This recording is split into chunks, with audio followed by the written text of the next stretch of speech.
মই এজন delivery boy আছিলোঁ। ৰাতিপুৱাৰ পৰা ৰাতিলৈকে মোৰ সেয়াই কাম আছিল। মটৰ চাইকেল চলাই এনেকৈ গৈছিলোঁ যেন মই এখন উৰাজাহাজহে চলাই আছোঁ।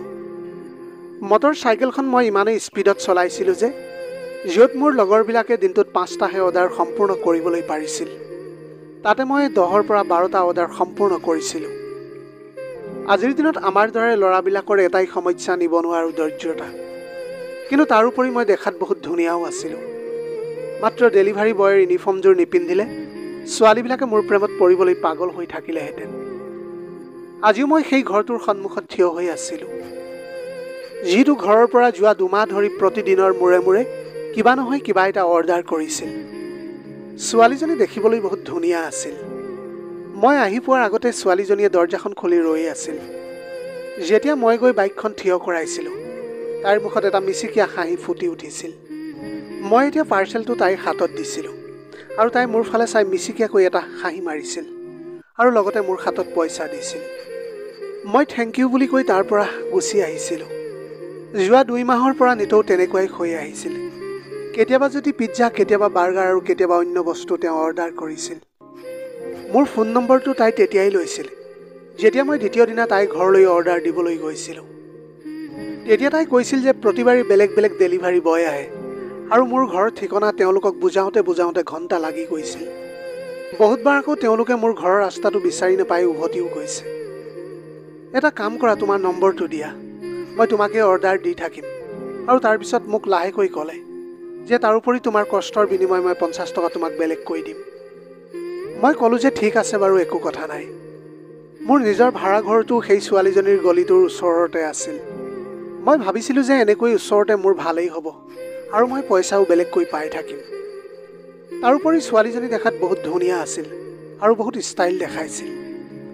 মই বেয়া স্বভাৱৰ ল'ৰা নাছিলোঁ, কিন্তু সন্মুখৰজনে যেতিয়া নিজে উদযাচি দি আছিল তেতিয়া ফ্ৰীতেতো মই কিয় নল'ম। এনেকৈ 2 মাহৰ পৰা মই সেই সুন্দৰী ছোৱালীজনীক বেলেগ বেলেগ খাদ্য যোগান দি আহিছিলোঁ। এতিয়াতো তাই মোৰ লগত বহুত ফ্ৰী হৈ পৰিছিল। মোৰ লগত 2-এটা কথাও পাতিছিল। এবাৰ ঠাণ্ডা দিনৰ ৰাতি তাই মোক 1 বজাত ফোন কৰিলে। সেই সময়ত মই মোৰ ৰুমত ভাত খাই বিচনাত পৰিছিলোঁহে। তেনেতে সেই ছোৱালীজনীৰ ফোন আহিলে। মই সময় চাই দেখিলোঁ যে ৰাতি 1 বাজি গৈছিল। মই তেতিয়া বিৰক্তিৰে ফোনটো লৈ চালোঁ যে তাই নিশ্চয় কিবা নহয় কিবা এটা অৰ্ডাৰ কৰিব। মই তেতিয়া ফোনটো ৰিচিভ কৰিলোঁ। তেতিয়া বৰ লাহেকৈ ক'লে যে পিজ্জা খাবলৈ মোৰ মন গৈছে, প্লিজ পিজ্জা আনি দিয়া না। মই ক'লোঁ যে সময় কিমান হ'ল দেখিছেনে আপুনি? মই এতিয়া কম্বলৰ তলত শুই আছোঁ, বাহিৰত বহুত ঠাণ্ডা। আপুনিয়ে কওক, এনেকুৱা অৱস্থাত মই কম্বলৰ তলৰ পৰা ওলাই আপোনালৈ পিজ্জা কেনেকৈ লৈ যাম? তাই মোৰ লগত বহুত ফ্ৰী হৈ গৈছিল। সেয়েহে মই তাইৰ লগত কেতিয়াবা কেতিয়াবা হাঁহি ধেমালিও কৰিছিলোঁ।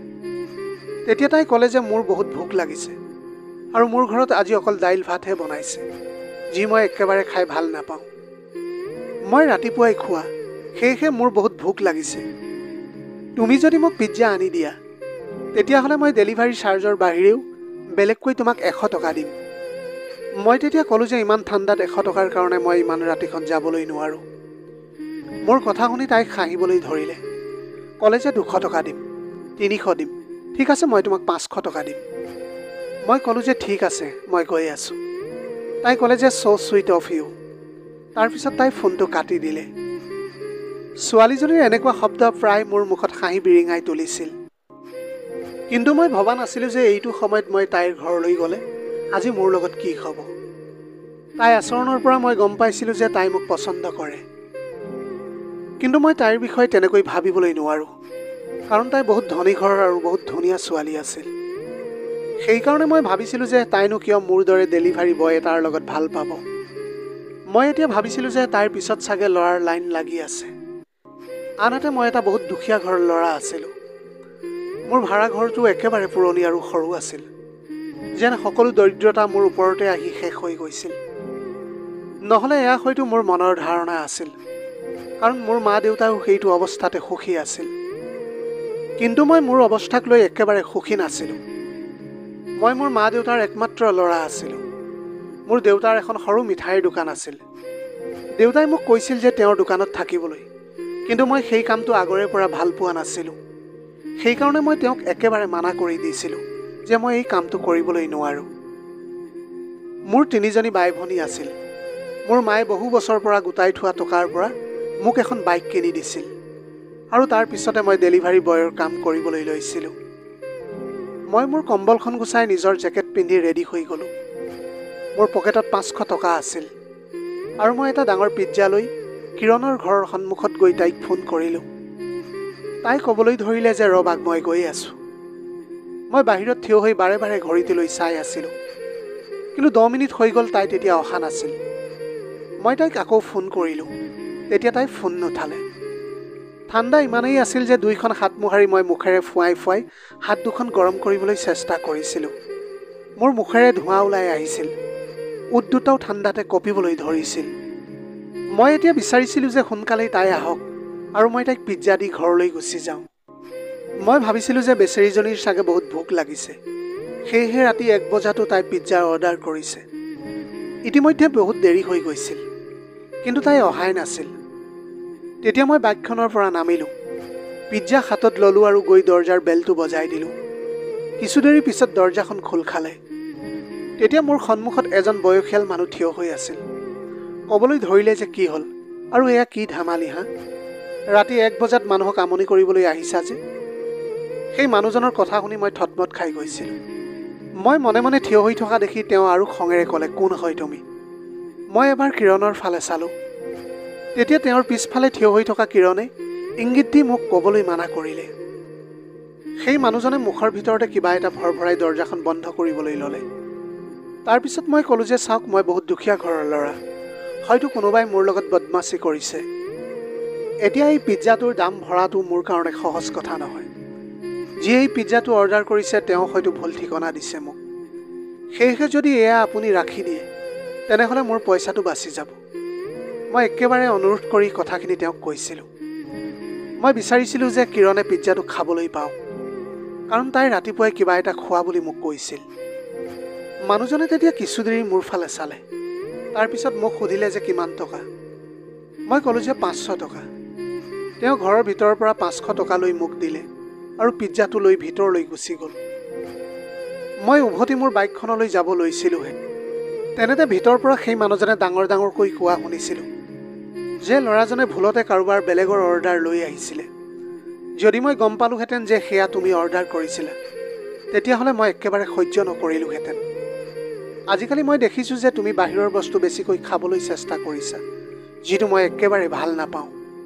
ভাল ঘৰৰ ছোৱালীৰ এই লক্ষণ নহয় যে তেওঁ প্ৰতি 2-3 দিনৰ মূৰে মূৰে ডেলিভাৰী বয়ক নিজৰ ঘৰৰ সন্মুখত থিয় কৰাই আৰু তাৰ লগত কথা পাতিব। তুমি এতিয়া আমাৰ ঘৰৰ বোৱাৰী, তুমি মোৰ ঘৰৰ এতিয়া সন্মান। যদি তুমি এনেকুৱা উৎপাত কৰি থাকা তেনেহ'লে মই সঞ্জয়ক ফোন কৰি কানাডাৰ পৰা মাতি আনিম। কথাটো শুনি মোৰ মূৰটো ঘূৰোৱা যেন অনুভৱ হৈছিল। মই তেতিয়া ভাবিছিলোঁ যে কি কিৰণ বিবাহিতা নেকি? সেই কথাটো শুনি নাজানো কিয় মোৰ অন্তৰখন মৰহি যোৱাৰ যেন হৈ পৰিছিল। হয়তো মই কিৰণৰ আচৰণ দেখি মোৰ দুচকুত সপোন আঁকি লৈছিলোঁ। সেই মানুহজনৰ কথা শুনি মই অনুমান কৰিবলৈ পাৰিছিলোঁ যে তেওঁ কিৰণৰ শহুৰেক আছিল আৰু বৰ কঠোৰ স্বভাৱৰ আছিল। সেই বেচেৰীজনীয়ে নাজানো কেনেকৈ তেওঁৰ ঘৰত জীৱন কটাই আছে। ছোৱালীজনীৰ স্বামী বিদেশত থাকে, সেয়েহে মানুহজনে কৈ আছিল যে সঞ্জয়ক তোমাৰ সকলো অভিযোগ দিম। মোৰ অন্তৰত কিৰণৰ প্ৰতি দয়া উপজিবলৈ ধৰিছিল। তাৰ পিছদিনা কিৰণৰ ফোন আহিলে, ক'বলৈ ধৰিলে যে তোমাক বহুত বহুত ধন্যবাদ যে তুমি মোৰ শহুৰ দেউতাৰ সন্মুখত মোৰ সন্মানকণ ৰক্ষা কৰিলা। মই ক'লোঁ যে কি আপুনি বিবাহিত নেকি? তেতিয়া তাই ক'লে যে হয়, মই বিবাহিতা, আৰু লগতে ক'লে যে মোৰ এই কপাল বেয়া আছিল যে মই এইখন ঘৰত বিয়া হ'বলগীয়া হ'ল। মই ক'লোঁ যে আপোনাৰ স্বামীয়ে আপোনাক সমৰ্থন নকৰে নেকি? তাই ক'বলৈ ধৰিলে যে তেওঁৰ স্বামীয়ে কানাডাত চাকৰি কৰে, বহুত মাহলৈকে তেওঁ ইয়ালৈ নাহে, আৰু আহিলেও তেওঁ মাক দেউতাকৰ আগত চকু উঠাই কথাও ক'ব নোৱাৰে। তেনেকুৱা এজন ব্যক্তিয়েনো মোক কি সমৰ্থন কৰিবলৈ পাৰিব? তাইৰ কথা শুনি মোৰ বহুত দুখ লাগিবলৈ ধৰিছিল। মই ক'লোঁ যে আপুনি যেতিয়াই কিবা খাবলৈ বিচাৰে মোক জনাই দিব, আৰু সেইটো কথাও মোক জনাই দিব যে আপোনাৰ শহুৰ দেউতা কেতিয়া ঘৰত নাথাকে। মই সেই সময়ত আপোনাক দি থৈ আহিমগৈ। তাৰপিছত তাই ক'বলৈ ধৰিলে, নাজানো মই তোমাক মোৰ মনৰ কথা কিয় কৈ দিলোঁ। মই তোমাৰ লগত এইবিলাক কথা পাতিব নালাগিছিল। তুমিতো মোৰ কোনো নোহোৱা ন। তাইৰ দুখৰ মাজেৰে ওলোৱা শব্দকেইটাই মোৰ অন্তৰখন কঁপাই তুলিছিল। অন্তৰত তাইৰ প্ৰতি শুই থকা প্ৰেম যেন মোৰ সাৰ পাই উঠিছিল। এতিয়া মোৰ এনেকুৱা অনুভৱ হৈছিল যেন তাইৰ মই সকলো দুখ দূৰ কৰি দিওঁ। কিন্তু এই কথাটো ভাবি মই থমকি ৰৈছিলোঁ যে তাই আন কাৰোবাৰ পত্নী, মই তাইক পাব নোৱাৰোঁ। কিন্তু এয়াও সত্য আছিল যে মই তাইক ভাল পাবলৈ ধৰিছিলোঁ। এদিন ৰাতি 12 বজাত কিৰণৰ ফোন আহিলে। ক'বলৈ ধৰিলে যে মোৰ ঘৰত কোনো নাই, প্লিজ তুমি মোৰ ঘৰলৈ আহি যোৱা। মই ক'লোঁ যে মই কেনেকৈ আপোনাৰ ঘৰলৈ যাবলৈ পাৰিম? যদি আপোনাৰ শাহু শহু আহি পায় তেতিয়া কি হ'ব?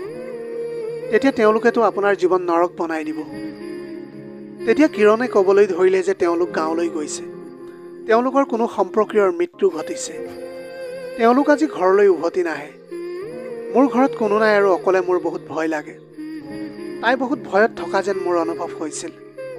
মই ক'লোঁ যে আপুনি চিন্তা নকৰিব, মই এতিয়াই অলপ দেৰি পিছতে গৈ আছোঁ। কিছু সময়ৰ পিছতে মই তাইৰ ঘৰৰ দৰজাৰ সন্মুখত থিয় হৈ আছিলোঁ। তাই তেতিয়া দৰজাখন খুলি মোৰ বাবে অপেক্ষা কৰি আছিল। মোক সন্মুখত দেখাৰ লগে লগে তাইৰ মুখত এটা শান্তিৰ হাঁহি বিৰিঙি উঠিছিল। মই তাইৰ সন্মুখত দৰজাখনৰ ওচৰত থিয় হৈ গ'লোঁ।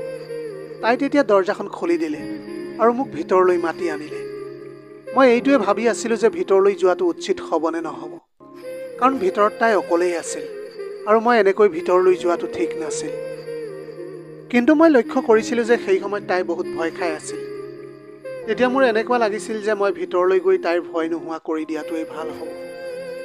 মই এনেকৈ কি কৰোঁ কি নকৰোঁ ভাবি আছিলোঁ। তেতিয়াই কিৰণে ক'লে যে প্লিজ ভিতৰলৈ আহা।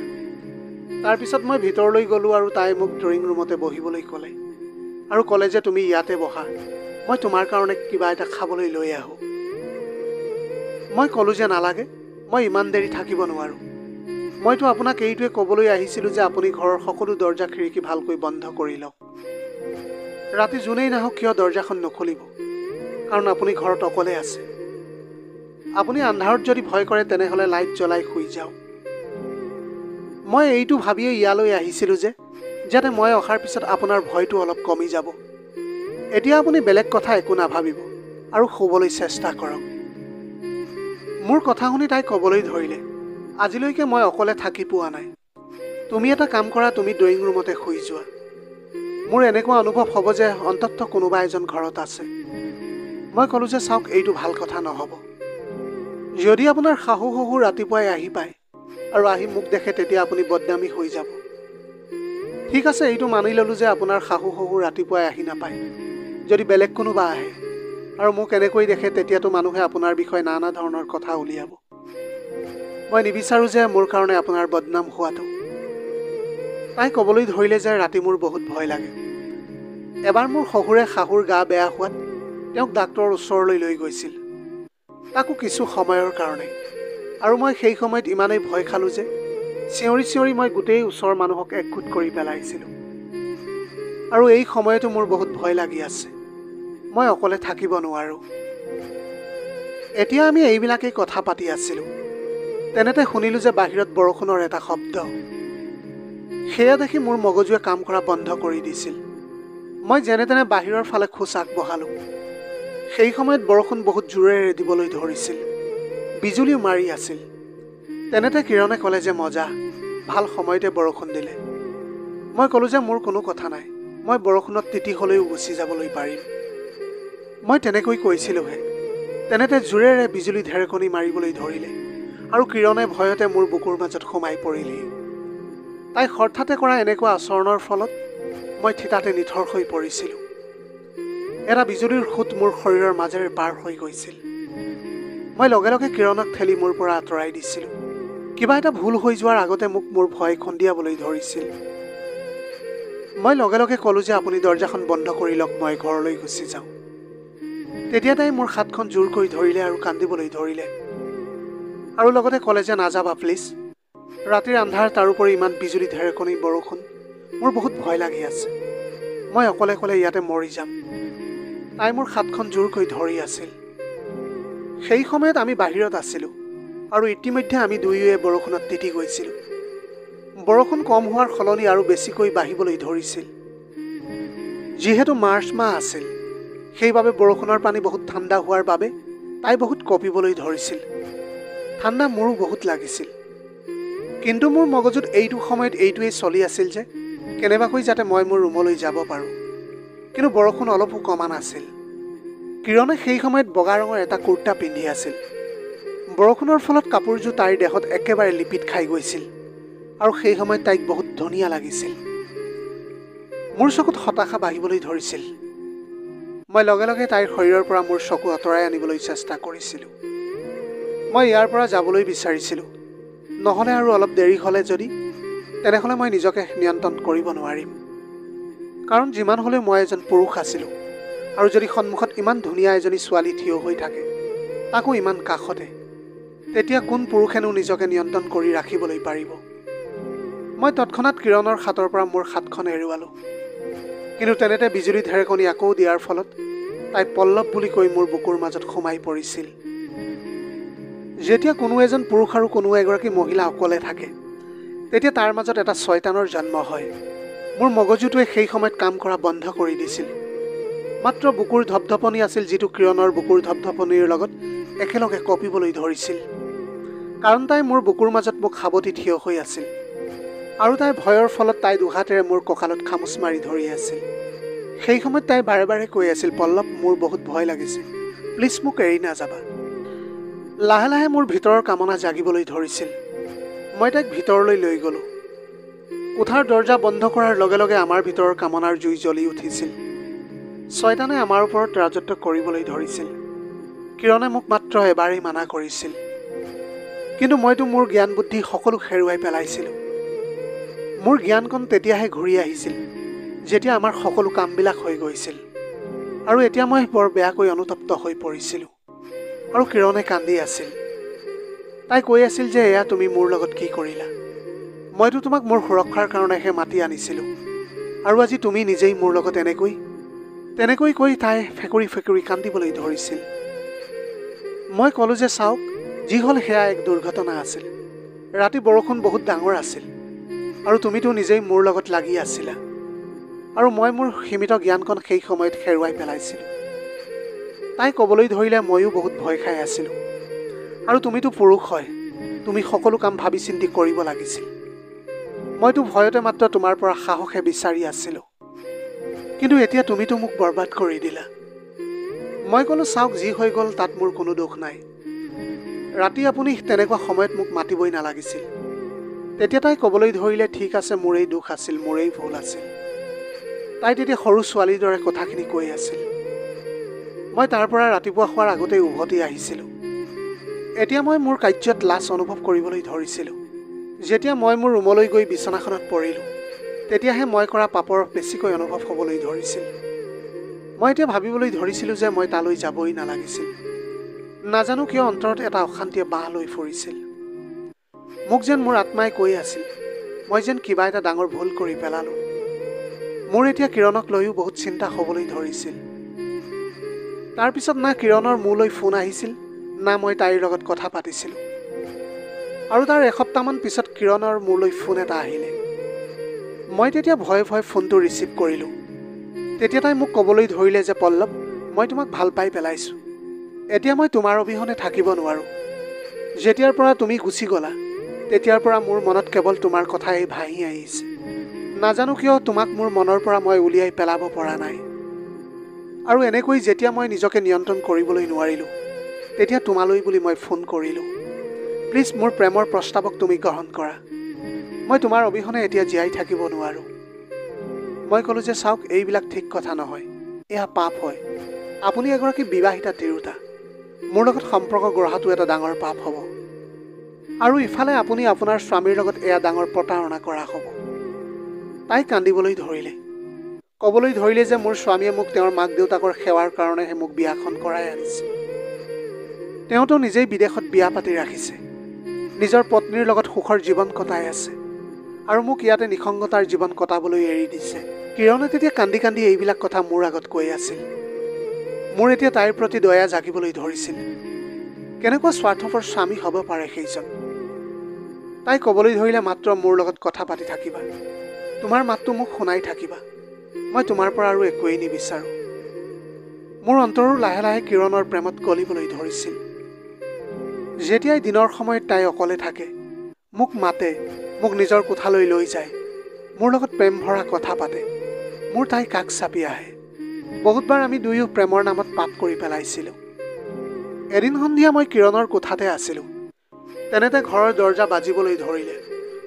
ঘৰৰ দৰজাখন টুকুৰিয়াৰ শব্দ শুনি আমাৰ মুখৰ ৰং সলনি হৈ গৈছিল। মই লগে লগে কিৰণৰ কোঠাতে লুকাবলৈ ধৰিলোঁ। সেই সময়ত কিৰণেতো বেয়াকৈ ভয় খাই গৈছিল। তাই তেতিয়া কৈছিল যে নিশ্চয় মোৰ শহুৰ দেউতাই হ'ব। তাই ক'লে যে শহুৰ দেউতাক কোঠাত সোমোৱাৰ লগে লগে মই তোমাক খিৰিকীৰে বাহিৰলৈ উলিয়াই দিম। মই ক'লোঁ যে ঠিক আছে। মই তাইৰ কোঠাৰ পৰ্দাৰ পিছফালে লুকাই আছিলোঁ। কিছু দেৰি পিছত কিৰণ গৈ ঘৰৰ দৰজাখন খুলিলে।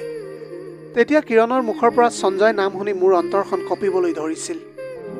মোৰ এতিয়া বুজিবলৈ বাকী নাছিল যে তাইৰ স্বামী এতিয়া কানাডাৰ পৰা আহিছে। আৰু সি লগে লগে কৈ উঠিছিল যে কিৰণ, মোৰ ছাৰপ্ৰাইজটো তোমাৰ কেনেকুৱা লাগিল? কিৰণে সেই সময়ত বহুত ভয় খাই গৈছিল। কৈছিল যে বহুত ভাল লাগিল। আপোনাক এনেকৈ হঠাতে মোৰ সন্মুখত দেখি মই বহুত সুখী হৈছিলোঁ। তেওঁৰ স্বামীয়ে ক'বলৈ ধৰিলে যে মা দেউতা ক'ত আছে? তাই ক'লে যে তেওঁলোকে কোনোবা আলহী ঘৰলৈ গৈছে। আপুনি এতিয়া গা ধুই লওক, মই আপোনাৰ বাবে খাবলৈ কিবা এটা বনাই আনো। সেই সময়তে তাইৰ স্বামী তাইৰ ওচৰলৈ আহি ক'বলৈ ধৰিলে, কিৰণ, তোমাৰ অবিহনে মই কেনেকৈ দিনবিলাক কটাই আছিলোঁ মইহে গম পাওঁ। কিন্তু কিৰণৰ মনটো এতিয়া মোৰ ওপৰত আছিল। তাই বহুত ভয় খাই আছিল। নিজৰ স্বামীৰ পৰা নিজকে এৰুৱাবলৈ চেষ্টা কৰি আছিল। কিন্তু তাইৰ স্বামীয়ে তেতিয়াই মোৰ সন্মুখতে তাইক নিজৰ দুবাহুৰ মাজত ল'লে আৰু তাইৰ লগত সম্পৰ্ক কৰিবলৈ ধৰিলে। সেই সময়ত মোৰ অন্তৰত কি চলি আছিল সেয়া মোৰ অন্তৰখনেহে জানিবলৈ পাৰিছিল। কাৰণ ময়ো তাইক বহুত ভাল পাই পেলাইছিলোঁ। সেইকাৰণে মই তাইক স্বামীৰ লগত এনেকৈ সহ্য কৰিব পৰা নাছিলোঁ। মই এতিয়া নিজকে নিয়ন্ত্ৰণ কৰিব পৰা নাছিলোঁ। মই তেতিয়া চকুকেইটা মুদি দিছিলোঁ। তাৰপিছত তাইৰ স্বামী বাথৰুমলৈ গৈছিল। তেনেতে কিৰণ মোৰ ওচৰলৈ আহিলে আৰু পৰ্দাখন আঁতৰাই মোক ক'বলৈ ধৰিলে যে তৎক্ষণাত তুমি ইয়াৰ পৰা ওলাই যোৱা। মই তেতিয়া কিৰণক দুবাহুৰ মাজত সাৱটি ধৰিলোঁ আৰু ক'লোঁ যে কিৰণ, তোমাৰ স্বামীক তোমাৰ পৰা দূৰত ৰাখিবা, নহ'লে মই তোমাৰ স্বামীক মাৰি পেলাম। মই তোমাক ভাল পাই পেলাইছোঁ। তোমাৰ লগত এতিয়া মই কাকোৱেই সহ্য কৰিব নোৱাৰোঁ, আনকি তোমাৰ স্বামীকো। তুমি এতিয়া তেওঁক কোৱা যে তোমাক ডিভোৰ্চ দিবলৈ আৰু নিজৰ দ্বিতীয় পত্নীৰ ওচৰলৈ গুচি যাবলৈ। মই এতিয়া বহুত খঙত আছিলোঁ। কিৰণৰ মুখৰ ৰং সলনি হৈ গৈছিল। মোক হাতযোৰ কৰি ক'বলৈ ধৰিলে, এতিয়া তুমি ইয়াৰ পৰা যোৱা। মই পিছত তোমাৰ লগত ফোনত কথা পাতিম। যদি তোমাক স্বামীয়ে দেখা পায় তেনেহ'লে আজি ৰাতিটোৱে আমাৰ বাবে শেষ ৰাতি হ'ব। মই ক'লোঁ যে তুমি ভয় খোৱাৰ কোনো প্ৰয়োজন নাই, মই আছোঁ তোমাৰ লগত। কিৰণক এনেকৈ কৈ মই তাইৰ ঘৰৰ পৰা ওলাই আহিছিলোঁ। তাৰ পিছততো কিৰণে মোক ফোন কৰিবলৈ এৰি দিছিল। কিন্তু এতিয়া মোৰ ৰাতি টোপনি অহা নাছিল। যেতিয়াই মোৰ মনলৈ এই কথাবিলাক আহিছিল যে তাই চাগে এতিয়া নিজৰ স্বামীৰ লগত আছে, তেতিয়া মই ছটফটাই আছিলোঁ। মই নাজানো কিৰণক কিমান যে মেছেজ কৰিছিলোঁ। মই তাইক বাৰে বাৰে কৈছিলোঁ যে মই তোমাক লগ কৰিবলৈ বিচাৰোঁ, মই তোমাক নেদেখাকৈ এতিয়া থাকিব নোৱাৰোঁ। এতিয়া তাই মোক বাহানা বনাবলৈ ধৰিছিল। মোৰ অন্তৰত প্ৰেমৰ জুই লগাই এতিয়া তাই মোৰ পৰা আঁতৰি যাবলৈ বিচাৰিছিল। মইতো এতিয়া তাইৰ লগত সম্পৰ্ক কৰিবলৈ পাগলৰ দৰে হৈ গৈছিলোঁ। হয়তো মোৰ পাপৰ অভ্যাস হৈ পৰিছিল। এবাৰ মই ধৈৰ্য ধৰি থাকিব নোৱাৰিলোঁ। তেতিয়া মই এটা পিজ্জা লৈ তাইৰ ঘৰ পালোগৈ। দৰজাখন তাইয়ে খুলিছিল। কিৰণক দেখাৰ লগে লগে মোৰ অন্তৰ অস্থিৰ হৈ পৰিছিল। তাই মোক দেখি আচৰিত হৈ পৰিছিল। লগতে ক'বলৈ ধৰিছিল যে তুমি কিয় ইয়ালৈ আহিছা? মই ক'লোঁ যে তোমাৰ অবিহনে মই থাকিব নোৱাৰোঁ। তাই ক'বলৈ ধৰিলে যে মোৰ শাহু শহুৰ এতিয়া ঘৰত আছে, তুমি এতিয়া ইয়াৰ পৰা গুচি যোৱা। কিন্তু মই তাইৰ ঘৰৰ ভিতৰলৈ আহি গ'লোঁ। মই ক'লোঁ যে কিৰণ, মই এতিয়া কি কৰিম? মই এতিয়া তোমাৰ অবিহনে পাগল হৈ যাম। মই বুজিব নোৱাৰোঁ এতিয়া মই কি কৰিম। তুমি এতিয়া এইবিলাক কথা কিয় বুজি পোৱা নাই কিৰণ? তাই মোক তাইৰ কোঠালৈ লৈ গ'ল। মোক সাৱটি ধৰিলে আৰু ক'বলৈ ধৰিলে ময়ো তোমাৰ অবিহনে শান্তিৰে থাকিব পৰা নাই। কিন্তু মোৰ পৰিস্থিতি বুজিবলৈ তুমি চেষ্টা কৰা। এনেকৈ কৈ তাই পিছুৱাই গ'ল। কিন্তু মই সেইবিলাক একো গমেই পোৱা নাছিলোঁ। এতিয়া তাইক দেখি মই সম্পূৰ্ণ পাগল হৈ পৰিছিলোঁ। মই কেনেকৈ তাইৰ পৰা আঁতৰি থাকিবলৈ পাৰিম? কিমান নিশা মই মাত্ৰ তাইক মনত পেলাই উজাগৰে কটাইছোঁ। মই তাইক মোৰ দুবাহুৰ মাজলৈ টানি আনিলোঁ আৰু মই তাইৰ প্ৰতি মোৰ মৰম দেখাবলৈ ধৰিছিলোঁ। তাইক একেৰাহে মই চুমাৰে উপচাই পেলালোঁ। সেই সময়ত মোৰ ধৈৰ্যৰ সীমা চেৰাই গৈছিল। তাৰ অভ্যাস তাই মোক কৰাইছিল। তাই মোক তাইৰ পৰা দূৰলৈ ঠেলিবলৈ বিচাৰি আছিল। তেনেতে হঠাতে কোঠাৰ দৰজাখন খোল খাইছিল। হয়তো দৌৰাদৌৰিৰ কাৰণে কিৰণে দৰজাখন বন্ধ কৰিবলৈ পাহৰি গৈছিল। সন্মুখত তাইৰ শহুৰেক থিয় হৈ আছিল। তেওঁক দেখাৰ লগে লগে ময়ো একেবাৰে নিথৰ হৈ পৰিছিলোঁ। তাই নিজকে বচাবলৈ মোক এতিয়া বেয়াকৈ ফচাই দিছিল। কিৰণৰ শহুৰেকে মোৰ ওচৰলৈ আহিলে আৰু মোৰ কলাৰত ধৰি মোৰ গালত 2-3 চৰ মাৰিলে। কিৰণৰ স্বামী ইতিমধ্যে আহি পাইছিলহি। তেওঁ মোক বহুত মাৰিলে। ক'লে যে তোক পুলিচৰ হাতত এতিয়া গতাই দিম। তই চোৰৰ দৰে আহি মোৰ পত্নীৰ লগত জোৰ জবস্তি কৰিবলৈ ধৰিছ। মই ক'লোঁ যে মই কিৰণক বহুত ভাল পাওঁ আৰু তাইও মোক বহুত ভাল পায়। এৰি দিয়ক এতিয়া মোক। মোৰ কথা শুনাৰ লগে লগে কিৰণৰ মুখৰ ৰং সলনি হৈ গৈছিল। তাই তেতিয়া লগে লগে শহুৰ আৰু স্বামীৰ আগত সম্পূৰ্ণ উলটি গ'ল। ক'বলৈ ধৰিলে যে সি মিছা কথা কৈছে। মই তাক চিনিয়েই নাপাওঁ। মই ক'লোঁ যে কিৰণ, তুমি ভয় কৰাৰ কোনো প্ৰয়োজন নাই। কৈ দিয়া যে আমি প্ৰেম কৰিছোঁ, তুমিও মোক ভাল পোৱা। তাই তেতিয়া ক'বলৈ ধৰিলে যে সঞ্জয়, সি মিছা কথা কৈ মোক বদনাম কৰিবলৈ বিচাৰিছে, যাতে সি শাস্তিৰ পৰা বাচিবলৈ পাৰে। তাক এতিয়া পুলিচৰ হাতত গতাই দিয়া। সেই সময়ত মোৰ কথা কোনেও বিশ্বাস কৰা নাছিল। কিৰণ সঁচাকৈয়ে এগৰাকী বদমাছ মহিলা আছিল। তাইৰ চৰিত্ৰ বহুত বেয়া আছিল। তাইৰ স্বামীয়ে বিদেশত কোনো দ্বিতীয় বিবাহ কৰোৱা নাছিল। তেওঁ প্ৰতি 2 মাহৰ মূৰে মূৰে ভাৰতলৈ আহিছিল আৰু প্ৰতিমাহে তাইৰ খৰচৰ বাবদ তাইলৈ টকাও পঠিয়াইছিল। কিন্তু ডেকা ল'ৰাবিলাকক তাইৰ প্ৰেমত ফচাই তেওঁলোকৰ লগত তাই শাৰীৰিক সম্পৰ্ক কৰিছিল। মই তাইৰ মিঠা মিঠা কথাত ভুল গৈছিলোঁ আৰু এতিয়া মই জেলৰ ভিতৰত এইবিলাক কথা ভাবিয়েই মই বহি আছিলোঁ। মোৰ 2 বছৰৰ বাবে কাৰাদণ্ড হৈছিল। মোৰ বুঢ়া মা দেউতাই বহুত টকা খৰচ কৰিছিল যাতে মই জেলৰ পৰা সোনকালে ওলাই আহিবলৈ পাৰোঁ। মহিলাগৰাকীৰ এনেকুৱা ঘৃণনীয় ৰূপ মই প্ৰথমবাৰৰ বাবে দেখিছিলোঁ। গিৰিয়েক থকাৰ পিছতো মিছা চকু পানী টুকি তাই মোক ব্যৱহাৰ কৰিছিল। সেইদিনা ৰাতি তাই মোক জানি বুজি মাতিছিল। জানি বুজিয়ে তাই মোৰ শৰীৰত কামনাৰ জুইকুৰা জ্বলাইছিল। প্ৰেমৰ নামত তাই মাত্ৰ নিজৰ কামনা পূৰণ কৰি আহিছিল। আজিলৈকে মই শুনিছিলোঁ যে মহিলাহে কামনাৰ বলি হয়, কিন্তু এয়াতো মইহে কোনো মহিলাৰ কামনাৰ বলি হৈ গৈছিলোঁ। আজিতো তাই মিছা কথা কৈ সাৰি গুচি গ'ল, কিন্তু ভগৱানৰ সন্মুখত তাই কেনেকৈ সাৰিব? নিঃসন্দেহে ময়ো অপৰাধী আছিলোঁ। মই এই পাপৰ পৰা আঁতৰি থাকিব লাগিছিল, কিন্তু সেই সময়ত মোৰ মগজুৱে কামেই কৰা নাছিল। শয়তানে এনেও মানুহক নিজৰ শক্তিৰে দমন কৰিবলৈ চেষ্টা কৰিয়েই থাকে, আৰু ময়ো তেনেকৈ তাৰ মাজত সোমাই পৰিছিলোঁ। কিন্তু আপোনালোকক হাতজোৰি অনুৰোধ কৰোঁ যে আপোনালোকে যেন তেনেকুৱা কেতিয়াও কৰিবলৈ চেষ্টা নকৰে। আজিৰ ভিডিঅ'টি কেনেকুৱা লাগিলে জনাব। যদি ভাল লাগিল তেনেহ'লে লগৰ বন্ধু বান্ধৱীসকলৰ মাজত শ্বেয়াৰ কৰিবলৈ নাপাহৰিব। আপোনালোকৰ গোটেই জীৱনটো হাঁহিৰে উপচি পৰক। পাৰিলে দুখীয়াজনক অলপ সহায় কৰিবলৈ চেষ্টা কৰিব। আপোনালোকৰ অকণমান সঁহাৰিয়ে যদি কোনোবা এজন দুখীয়াৰ জীৱনটো সলনি কৰিব পাৰে, তাতকৈ পুণ্যৰ কাম আৰু এই পৃথিৱীত একোৱেই হ'ব নোৱাৰে। Have a nice day.